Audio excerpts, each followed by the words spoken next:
Pernahkah kamu membayangkan ada gunung salju di tengah negara tropis seperti Indonesia? Ternyata ada.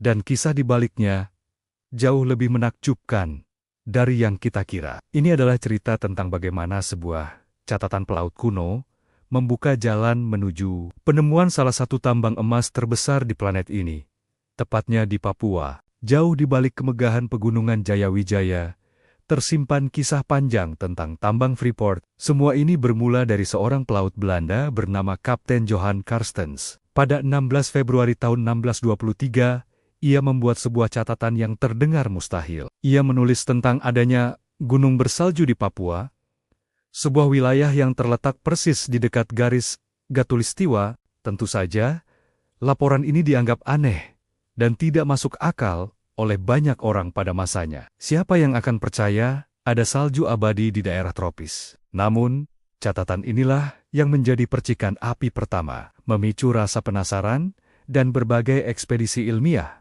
untuk mengungkap misteri gunung salju di tanah cendrawasih. Selama ratusan tahun, catatan Carstensen hanya menjadi legenda, hingga pada tahun 1909, seorang penjelajah Belanda bernama Hendrikus Albertus Lorenz memutuskan untuk membuktikan kebenarannya. Ia memimpin sebuah ekspedisi besar ke pedalaman Papua yang liar dan belum terjamah. Misinya berat, medan yang dihadapi sangat sulit. Untuk membantunya, Lorenz merekrut suku Dayak Kenyah yang terkenal ahli bertualang di alam liar. Bersama mereka, Lorenz akhirnya berhasil mencapai puncak yang saat itu disebut Puncak Wilhelmina, yang kini kita kenal sebagai Puncak Trikora. Dari sinilah dunia akhirnya percaya. Laporan Lorenz mengonfirmasi bahwa memang benar ada gunung salju di jantung tropis Indonesia. Penemuan ini mengguncang dunia geografi dan sains saat itu. Namun,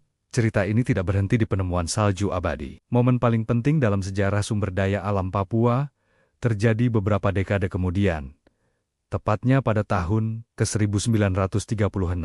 Seorang ahli geologi Belanda bernama Jean-Jacques Dozy sedang melakukan penelitian di area pegunungan tersebut. Saat itulah ia menemukan sesuatu yang jauh lebih berharga daripada salju. Ia mengidentifikasi dua lokasi yang sangat kaya akan mineral. Lokasi pertama ia namakan Grasberg atau gunung rumput, dan yang kedua Erzberg yang berarti gunung biji. Dozy sadar bahwa penemuannya ini sangat signifikan. Ia mencatat potensi besar kandungan tembaga dan bahkan emas di area tersebut. Sayangnya, dunia saat itu sedang diambang kekacauan. Perang Dunia Kedua meletus, dan laporan berharga dari Dozy pun terlupakan. Tersimpan di arsip tanpa ada yang menindaklanjutinya. Selama bertahun-tahun, harta karun raksasa itu tertidur pulas di bawah puncak-puncak es. Papua, laporan Dozy yang terlupakan itu akhirnya ditemukan kembali pada tahun 1959,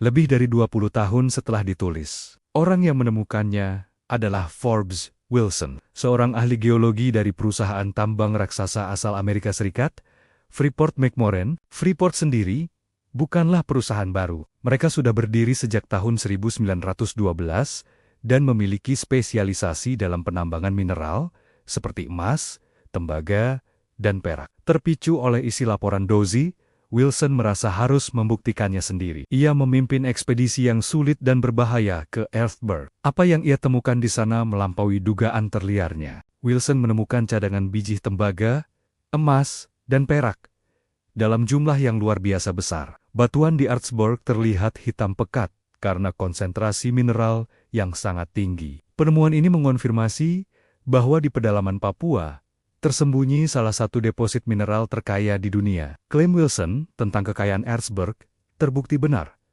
bahkan mungkin lebih besar dari yang ia bayangkan. Sebagai gambaran, sepanjang periode 1990 hingga 2019 saja, jumlah produksi emas dari tambang di Papua ini mencapai sekitar 46 juta ons. Angka yang sangat fantastis. Setelah penemuan besar ini, Freeport mulai bernegosiasi dengan pemerintah Indonesia. Akhirnya, pada tanggal 7 April tahun 1967, di bawah pemerintahan Presiden Soeharto, Freeport mendapatkan izin resmi untuk menambang di Papua melalui kontrak karya.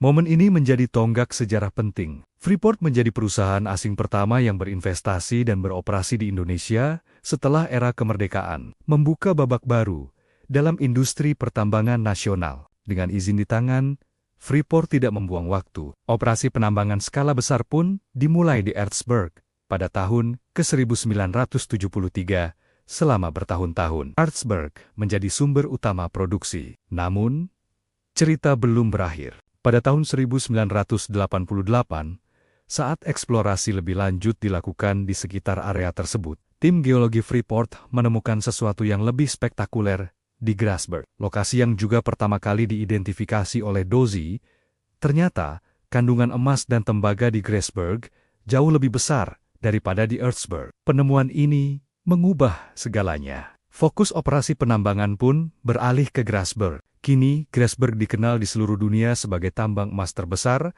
dan salah satu tambang tembaga paling produktif di planet ini. Dari sebuah catatan pelaut kuno, berlanjut ke ekspedisi di Gunung Salju, hingga penemuan harta karun geologis.